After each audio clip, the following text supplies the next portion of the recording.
ये second part में हम सीखेंगे डिफरेंट वर्ड्स के बारे में जो बिल्डिंग कंस्ट्रक्शन में यूज़ होते हैं। तो वो कौन कौन से वर्ड्स होते हैं, तो पिछले वीडियो में हमने पार्ट 1 में बारे में आपको इस डिटेल्स के बारे में बता दिया है। तो नेक्स्ट वीडियो में हम जान लेते हैं थर्ड पॉइंट, 13वां पार्ट है पैरापेट। तो पैरापेट क्या होता है? पैरापेट या फिर पैरापेट वाल, ठीक है। तो पैरापेट आपने देखा होगा, जो छत होता है जो टॉप का होता है, तो इसको बोला जाता है पैरापेट, ठीक है। पैरापेट ये होता है जैसे कि अगर पूरी खुली छत पे आप घूमोगे, अगर आप पूरी खुली छत रखते हैं, जैसे कि यहाँ पे काफ़ी लोग रंगत इसको बोल देते हो, रंगत या फिर सार, 2 सार 3 सार, तो अब इसको पैरापेट देना ज़रूरी होता है। अगर पैरापेट नहीं दोगे, खुली छत पे कोई बच्चे घूमते हैं या फिर आप खुद भी घूमोगे, तो वहाँ पे नीचे देखने में भी डर लगेगा। और इसके आप सहारे भी खड़े होते हो तो देखने में आपको आसानी लगेगी कि जैसे नीचे क्या चल रहा है, बाहर क्या हो रहा है, तो यहाँ पे आसानी से आप खड़े हो सकते हो। बट लेकिन खुली छत में आप घूमोगे, खड़े होगे, तो वहाँ पे आपको अंदर से डर बहुत ज़्यादा महसूस होगा, कहीं आप गिर ना जाए, फिर बच्चे कोई घूम रहे हैं तो वो भी गिर ना जाए, तो इसीलिए पैरापेट देना ज़रूरी होता है। तो उसके बाद हमारा सीलिंग। तो सीलिंग क्या होता है? आपने देखा होगा, सीलिंग जो होता है, जो नीचे का जो सरफेस होता है उसको बोला जाता है सीलिंग। जबकि जो छत होता है, जबकि स्लैब होती है, सीलिंग का जो नीचे का जो सरफेस होता है उसको सीलिंग। आपने देखा होगा सीलिंग है, सीलिंग फैन सुना होगा आपने, सीलिंग प्लास्टर बोला जा देखा होगा, जैसे सीलिंग का प्लास्टर कितना एरिया प्लास्टर बनना है, ठीक है। तो उसके बाद आपने देखा होगा फॉल सीलिंग, या फॉल्स सीलिंग। फॉल्स का मतलब है आपका ये द्विछती हो, मतलब कि एक तरह की फॉल्स सीलिंग बना जाती है पीओपी से या फिर जिप्सम प्लास्टर से। फॉल्स सीलिंग मतलब एक तरह की द्विछती, मतलब एक गलत छत, इस तरह कुछ भी आप बोल सकते हो इसका वर्ड हिंदी वर्ड में, तो वो फॉल्स सीलिंग बना जाती है।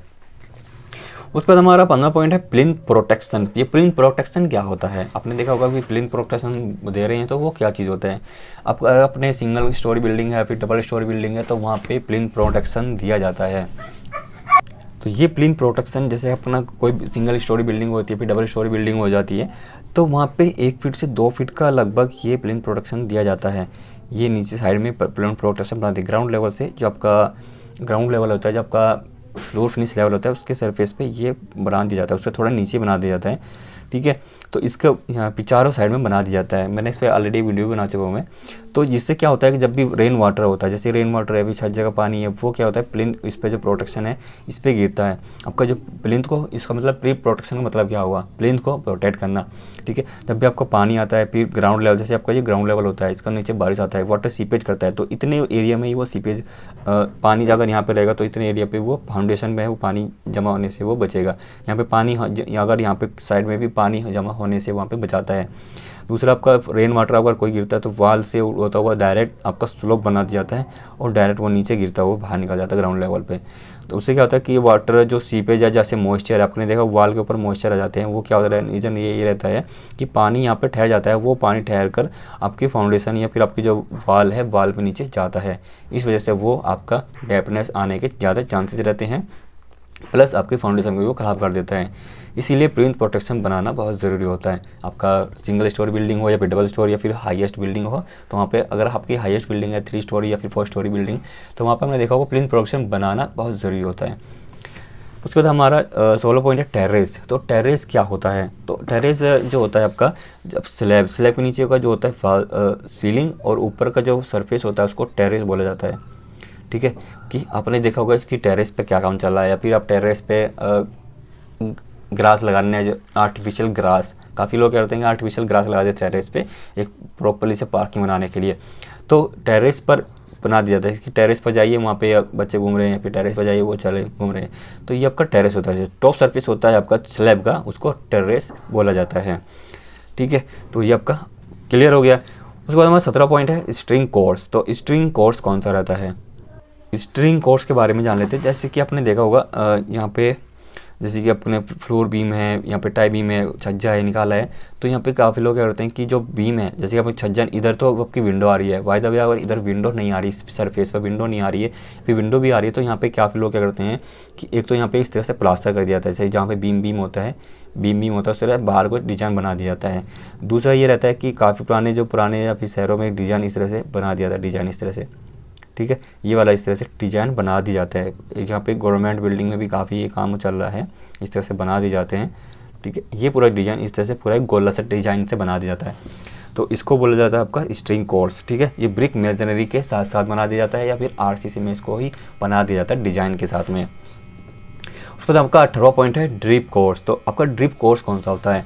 ड्रिप कोर्स आपका यहाँ पे तो जो बीच बीच में जो बीम बनाता है उसको आपका स्ट्रिंग कोर्स होता है, और ड्रिप कोर्स हो जाता है आपका ये वाला जो कोर्स होता है आपका, ये ड्रिप कोर्स बना दिया जाता है। ड्रिप कोर्स आपका जो स्लैब होता है, स्लैब के जो टॉप में बना दिया जाता है, जैसे आपकी जो लास्ट की जो स्लैब हो जाता है यहाँ पे ड्रिप कोर्स बना दिया जाता है। उसके बाद आपका कॉर्निस।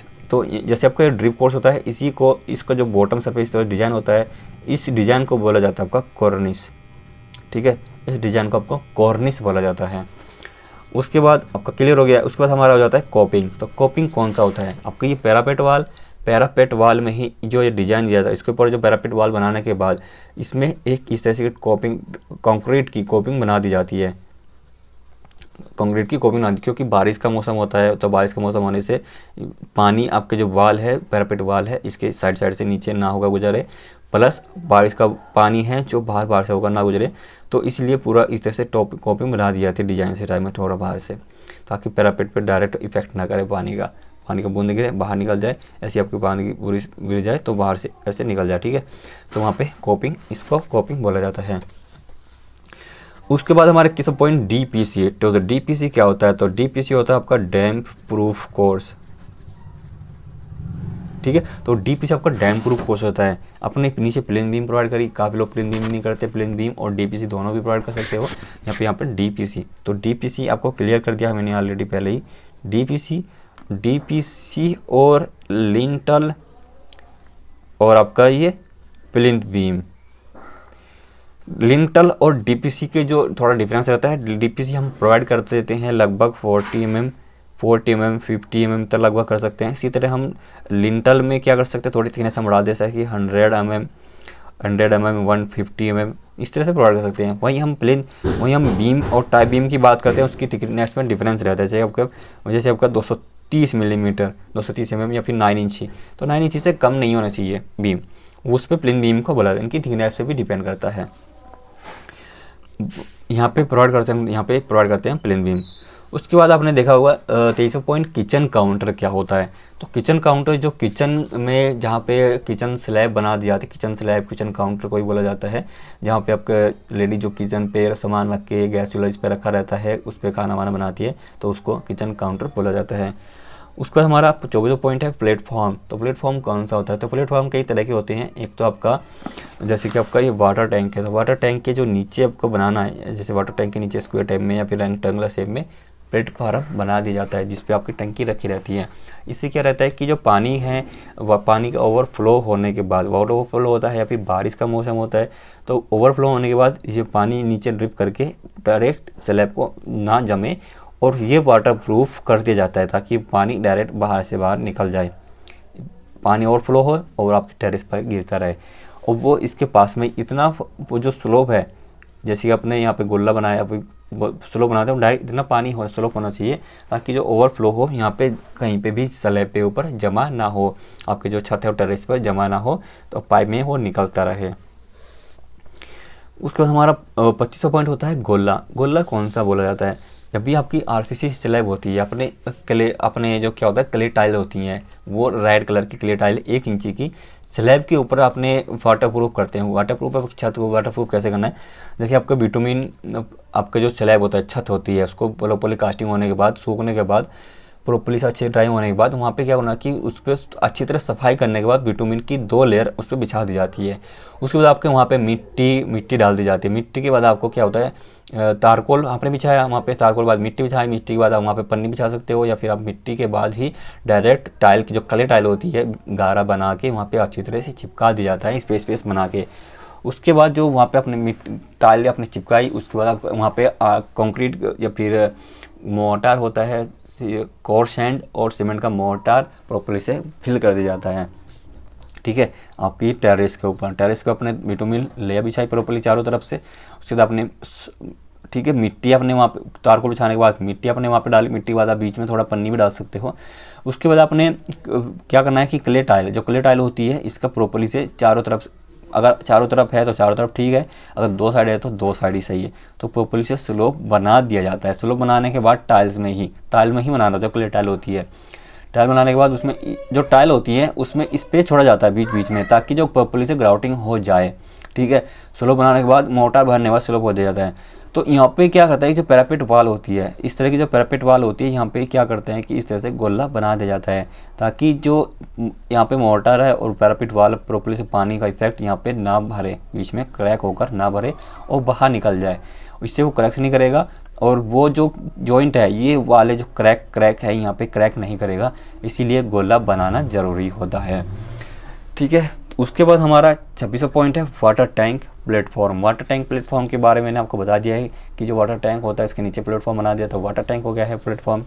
उसके बाद हमारा लास्ट पॉइंट है कॉलम एंड पिलर में क्या डिफरेंस होता है। कॉलम में ये रहता है कि आपका जो कॉलम होता है आरसीसी कॉलम होता है आपका, फिर एमएस का कॉलम होता है आपका, जो बिल्डिंग कंस्ट्रक्शन के अंदर उसको कॉलम बोला जाता है। बट लेकिन पिलर जो होता है, पिलर जो होता है आपका पिलर उसमें बोला जाता है जैसे आपका ब्रिक मेजनरी जो होता है, आपका ब्रिक मेजनरी आपका जैसे बाउंड्री वाल है या फिर आपका हाउस कंस्ट्रक्शन है, पहले जो घर होते थे उनमें कॉलम की जगह आपका 3 मंजिल तक जो घर बनाते थे वहाँ पे कॉलम ही प्रोवाइड करते थे, जैसे ब्रिक मेजनरी के होते थे। जैसे आपकी यहाँ पे वाल लेना है आपको, वाल है पैरापेट वाल में बना देते हैं 4 इंची में, तो कॉर्नर में कॉलम बना दिया, पिलर बना दिए जाते हैं। इनको ये होते हैं आपके ब्रिक मेजनरी के पिलर। ठीक है, तो ये कुछ वर्ड्स थे जो मैंने आपसे शेयर किए। वीडियो कैसी लगी प्लीज़ कमेंट्स बॉक्स में हमें ज़रूर बताना फीडबैक के लिए, ताकि आपके कमेंट्स हमारे लिए बहुत इंपॉर्टेंट होती है। आपका लाइक्स हमारे लिए इंपॉर्टेंट होता है ताकि हमें महसूस हो जाए कि हाँ हम आपके लिए कुछ अच्छा या फिर बेटर और करें। थैंक यू, मिलते हैं नेक्स्ट वीडियो में, बाय बाय।